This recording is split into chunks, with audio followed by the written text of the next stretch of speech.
Yan, sa mga naninira, hayaan nyo po yan. Malapit na po yan, malapit na. And yun na nga po guys, no, narinig po natin ang pahayag ni Kalinga Prab. So itong si Kalinga Prab guys, nakikita natin na mabait talaga itong tao. Pero yung mabait na tao, pag napuno na yan, nako, hindi talaga kayo uurungan dyan. So nung una, marami ng beses na nag-warning si Kalinga Prab na sana ay tumigil na kababalahura dito sa Kalingap, itong mga anti-Kalingap, pero hindi pa rin sila tumigil, bagkus mas lalo silang mas lalong nagpapakalat ng mga maling impormasyon, kung ano-ano yung mga sinasabi na ikasisira dito sa foundation ng Kalingap. So eto na nga, nagsalita na si Kalinga Prab at humanda na yung mga nambabalahura sa Kalingap. So mamaya ay atin pa yung pag-uusapan at panoorin ang pahayag pa ni Kalinga Prab dito. Pero syempre, shoutout mo tayo sa ating ama ng Kalingap, Kuya Val Santos Matubang, Ate Edna Vlog in Kalinga Prab. Suportahan po natin ang mga keyboys, Kalinga partners, mga charity vloggers sa Pilipinas na tumutulong sa ating mga kababayang mahihirap, huwag nating kalimutan. At nandyan din po yung makasama nating Kalingap reactor, suportahan po natin. At ito po yung lingkod, Bluey TV, baka naman pakisubscribe, pakilike and share ang ating video at pakiturn notification bell para laging updated. So yun na nga, no?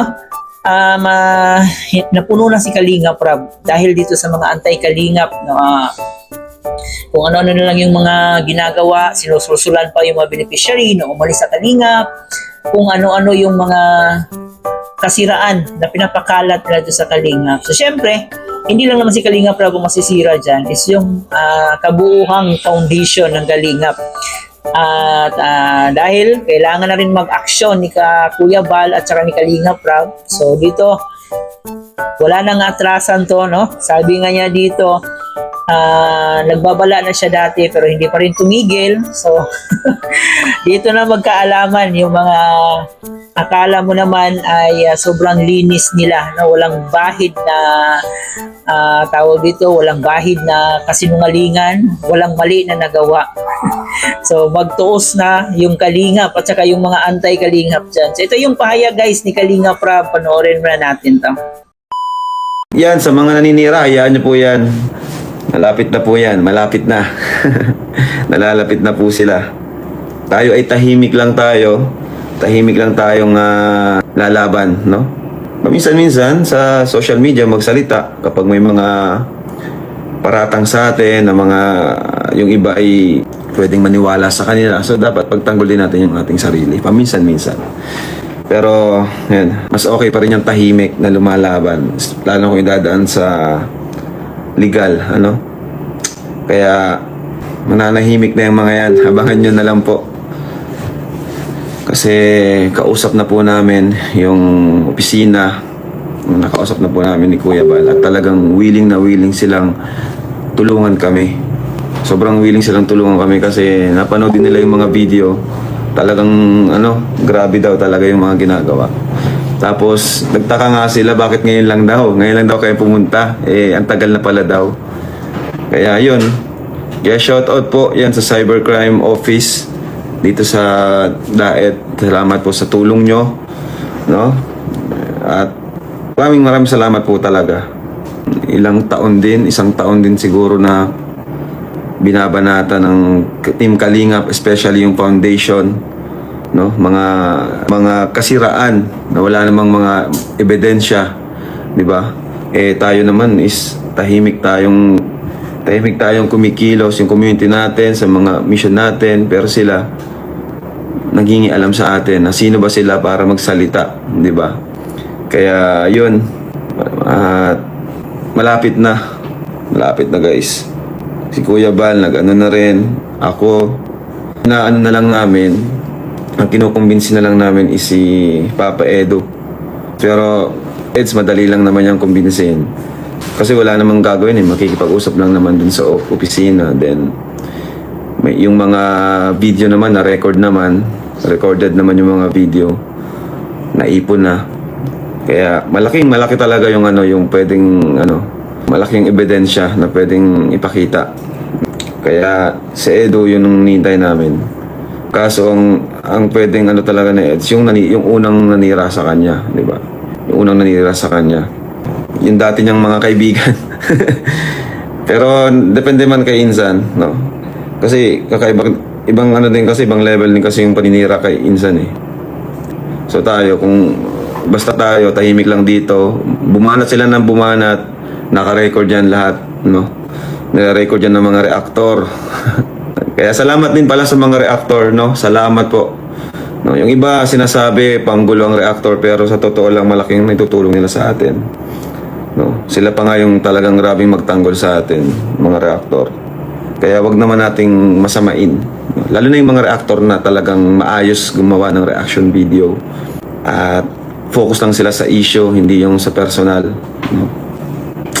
Kaya yun, salamat sa kanila. Sila talaga recorded lahat.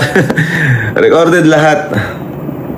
Kaya yun, madali lang naman yun. Pag nag-okay na si Insan, kasama lang naman namin yun dun sa office, cybercrime office. Then pakita yung video, tapos may form na binibigay, may pipirmahan, no? Kaya grabe, salamat. Yun nga eh. Si Papa yung ano, nauna, no? Tapos marami pa, may mga pinag-aaralan pa po ng mga video. Kaya sige lang, tuloy lang nila yung pagbabanat sa Team Kalingap. Foundation po yung kanilang kinalaban eh, foundation. Saka yung pangalan mismo natin, no? Tayo, tahimik lang tayo dito. Hindi naman natin sila pinapakialaman, pero sila tuloy-tuloy ang ano sa atin. Tuloy-tuloy ang mga pagbanat. Sila nagsasawa na nasiraan tayo sa mga sa live nila. Tayo po nag-warning na tayo before sa kanila na kumbaga nag-warning tayo na tayo makakaso talaga tayo. Pero di pa rin talaga tumigil. Ang yabang pa nga po eh. Talagang ang yabang pa rin. Grabe, sobrang yabang. Pinagmamalaki pa niya yung hindi niya pagsipot. Ayun tuloy. Lalo siyang napahamak doon. Minsan kasi pag nasobrang kasayabang talaga, ay diyan ka mapapahamak. Ngayon, pinakita yung live niya dun sa fiscal. Sa sobrang kayabangan niya. Bahala siya mag-explain doon sa ano, pagkita-kita. Mayabang kasi may sumusuporta sa kanya na sponsor. Sa ngayon, may sumusuporta. Ang tanong, kapag nandun na ba sa seryosong usapan, sasamaan ba sila ng sponsor niya, di ba? So lagot yung mga ayaw tumigil dyan. Yung mga gustong pabagsakin yung Kalingap, no? Pero hanggang ngayon, hindi nila kayang ibagsak yung Kalingap, guys. Kaya puro paninira na lang. So sorry na lang po kayo ngayon kasi nakapagdesisyon na po yung pamilya nila Kalingap Rob na sampahan kayo ng kaso. So may makukulong, may magbabayad, may iiyak na naman. Yung mga nagtatapang-tapangan dyan, let's see the scattered, no? Let's see kung saan, no? Hanggang saan yung tapang nyo, guys. Yung mga anti-Kalingap na puro salita, na palaging naghahamon, kahit hindi naman pinapatulan ni Kalingap Rob, pero ayaw pa rin tumigil. So, yun. Sabi nga ni Kalingap Rob, ito na yung tamang panahon para bigyan ng sampol yung mga ayaw tumigil, no?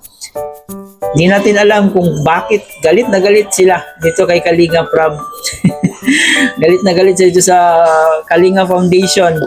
Kung tutuusin, itong mga tao na to ay galing po ito sa Kalingap. Ang Kalingap po ang isa sa naging dahilan kung bakit nakilala sila, bakit nagkaroon sila ng community. Pero ngayon ay kinakalaban na nila yung Kalingap. Kaya tama lang talaga yung ginawa ni Kalingap Rob na bigyan ng sample itong mga taong to kasi sumusobra na din. Kayo ba guys, ano pa yung masasabi nyo dito sa mga pinaggagawa ng anti-Kalingap? So nararapat na bang pagbigyan ni Kalingap Rob itong hiling nila na magkaharap-harap na po sila? So yun, magkikita-kita rin talaga sila sa tamang panahon.